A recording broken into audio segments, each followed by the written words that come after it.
چاہے تو 100 پیر کے مزار پہ حاضری دے آ، لیکن جب تک ابا راضی نہیں اتنی دیر تک اللہ راضی۔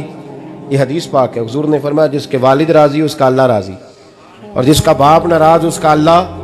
ہاں بے شک، اب یہ حدیث ہے نا، تو سارے ولی ایک طرف بیٹھ جائیں، کہیں یا اللہ بخش دے مرید کو، لیکن اگر ابا کہے یا اللہ نہ معاف کرنا، تو اللہ ان اولیاء کی نہیں مانتا، والد کی مانتا ہے۔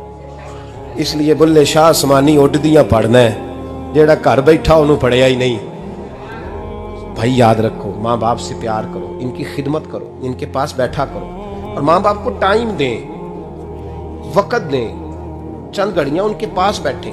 آپ یقین کریں ابا جی سے آپ مشورہ کر لیں، صرف مشورہ، مرضی بے شک اپنی کریں، لیکن اس مشورے میں آپ کو اتنا سایہ ملے گا کہ زندگی میں کبھی ناکامی نہیں ہوگی۔